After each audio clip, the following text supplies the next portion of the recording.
Notre volonté, ce n'est pas d'exploiter la terre, donc c'est de cultiver pour. Et cultiver pour, c'est préserver l'écosystème. Et préserver l'écosystème passe pour nous par la prairie, parce que c'est le seul élément positif avec la forêt pour entretenir la fertilité des sols et garantir aux générations à venir de pouvoir se nourrir. C'est ça qui est notre moteur, ce qui nous importe le plus. Et ça ne se fait pas du jour au lendemain. C'est pas parce que vous avez implanté une prairie un jour que vous aurez résultat demain. C'est au long cours. Si on était soumis au serment d'Hippocrate qui serait de ne pas nuire, notre métier, ça serait de ne pas nuire et de préserver la terre pour les générations à venir. Ça, c'est la base de notre métier. Mon métier, c'est aussi de construire du paysage. C'est construire le paysage, c'est jouer sur le climat de demain. Et on néglige un peu ce côté-là au niveau agricole où on n'en a pas assez conscience qu'en fait on peut, par le paysage, atténuer énormément les effets du réchauffement climatique.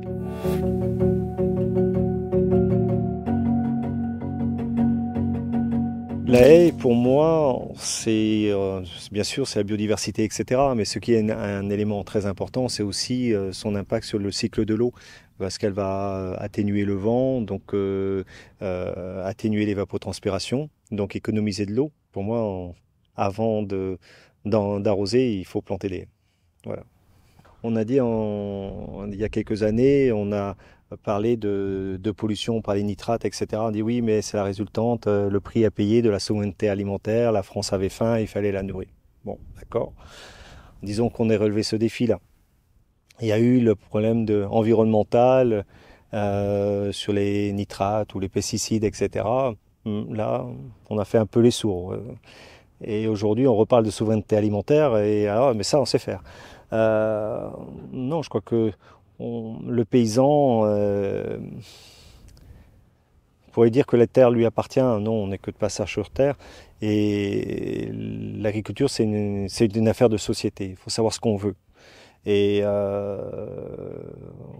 en termes d'alimentation, de préservation de la terre, préservation du climat, etc., il faut vraiment savoir ce qu'on veut et avoir l'ambition de se mettre les moyens en face. Il faut investir dans ce domaine-là. En fait, quand vous avez un sol qui est vivant, vous n'en aurez pas forcément besoin de pesticides parce que vous avez une chaîne alimentaire, vous allez avoir des matières organiques complexes qui vont nourrir les plantes et qui vont faire qu'elles sont en bonne santé. Quand vous avez une prairie qui a un certain âge et que vous avez cultivé des prairies depuis un certain temps, vous aurez peu d'adventices, donc vous aurez beaucoup moins de pression, c'est beaucoup plus facile à gérer. C'est tout ça, en fait, c'est pas, on va pas décréter qu'on veut plus de pesticides, c'est pour ne pas avoir besoin de pesticides, c'est tout ce qu'on fait en amont pour éviter l'usage. Et c'est vrai que si on met des pesticides, on va avoir inévitablement une action sur l'activité du sol. Et c'est le drame dans toute agriculture. Voilà. C'est archaïque, dans le sens où vous en aurez de plus en plus besoin si vous avez des sols qui ne fonctionnent pas. Et pour rendre les sols fonctionnels, il faut respecter les bases agronomiques, je reviens toujours à la même chose. Et donc, il n'y a pas de durabilité si vous n'avez pas des sols qui fonctionnent. Et l'élément majeur, c'est d'avoir une matière organique renouvelée en permanence. En soi, c'est surtout qu'on n'avance pas.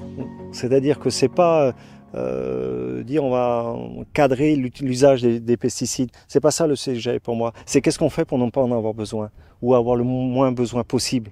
C'est ça le sujet. Et c'est pas vraiment le travail des écophytos, c'est utiliser mieux ce qu'on utilise. Le travail, c'est tout ce qu'on peut mettre en œuvre pour ne pas les utiliser. C'est ça qui est important.